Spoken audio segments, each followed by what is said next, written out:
Guys आज हम लोग करने वाले हैं अपना सेंट्रल आइडिया। आपका थर्ड पोएम है अ टाइगर इन द जू। अ टाइगर इन द जू आपकी थर्ड पोएम है, उसका सेंट्रल आइडिया करने वाले हैं। ठीक है, बता दो। A tiger in the zoo is a beautiful poem. A tiger in the zoo एक सुंदर कविता है। कितना आसान ना। The poet of this poem is Leslie Norris.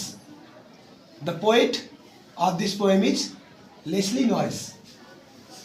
इस कविता के कवि लेस्ली नॉरिस है। इन दिस पोएम, इस कविता में, the poet gives A message, कवि एक संदेश देता है। That the animals in the जू डू नॉट लिव हैप्पीली, कि जो जानवर होते हैं चिड़ियाघर में वो खुशी के साथ जीवन नहीं जीते, वो खुश होकर जीवन नहीं जीते। They lead a miserable life. They lead a miserable life. वे एक दयनीय जिंदगी बिताते हैं, दयनीय जीवन जीते हैं। They feel angry, helpless and sad. वे गुस्सा, असहाय और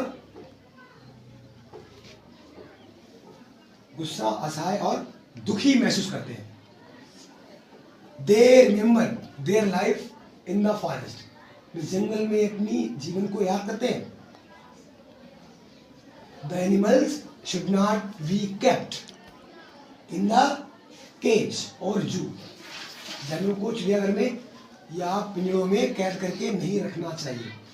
अब मैं इसे इकट्ठा लगातार बोलूंगा, हिंदी में बताऊंगा, ठीक है? सुनो ध्यान से। Central idea of the poem a tiger in the जू। Let's start. A tiger in the Zoo is a beautiful poem. The poet of this poem is Leslie Norris. In this poem, the poet gives a message that the animals in the zoo do not live happily. They lead a miserable life in the cage.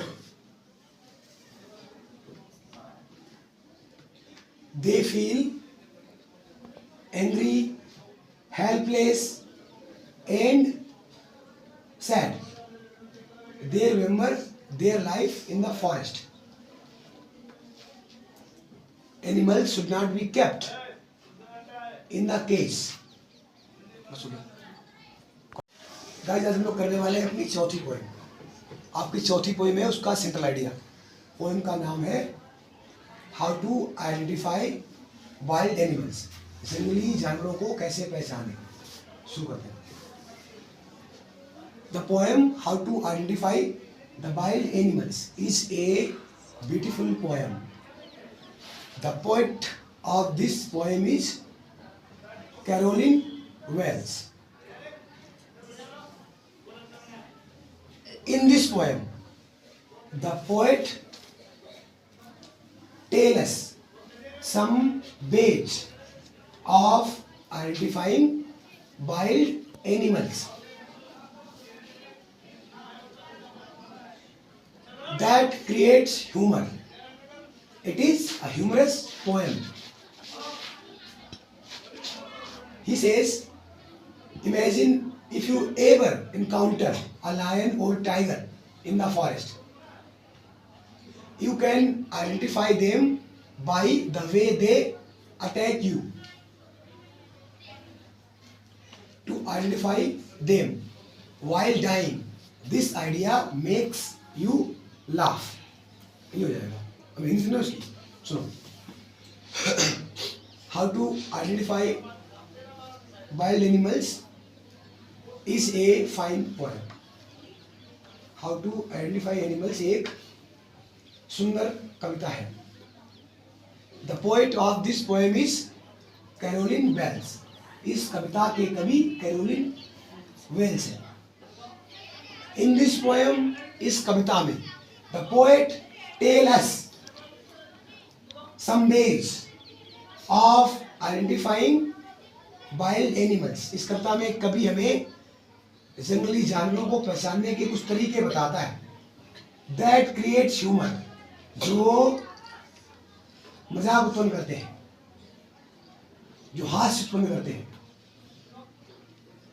In this poem, इस कविता में the poet says, कवि कहता है, if you ever encounter a lion और tiger, अगर कभी भी आपका आमना सामना होता है किसी शेर से या किसी चीता से, you can identify them by the way they attack you, आप उन्हें पहचान सकते हो जिस तरह से वो तुम पर हमला करते हैं। To identify wild animals while dying, this idea makes you laugh। मतलब जब आप मर रहे हो और अब तुम तो पहचानोगे उस तरह उसे जानवर को, ये विचार जो है ना इसे हंसी क्रिएट करता है, हास्य उत्पन्न करता है। ये कोई बात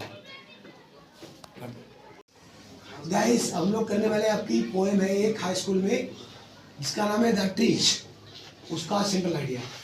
ये पोएम कौन सी, मेरे ख्याल है 7 मिनट की होगी सर, है ना। तो द ट्रीज पोएम का सिंपल आइडिया करने वाले हैं। The trees is a beautiful poem. The trees एक सुंदर कविता है। The poetess of this poem is एड्रीन rich. इस कविता की कवित्री एड्रीन रिच है। इन दिस पोएम, इस कविता में the poetess presents conflict between man and nature. इस कविता में जो कवित्री है वो आदमी और जो प्रकृति है उसके बीच जो विवाद है उसको दिखाती है।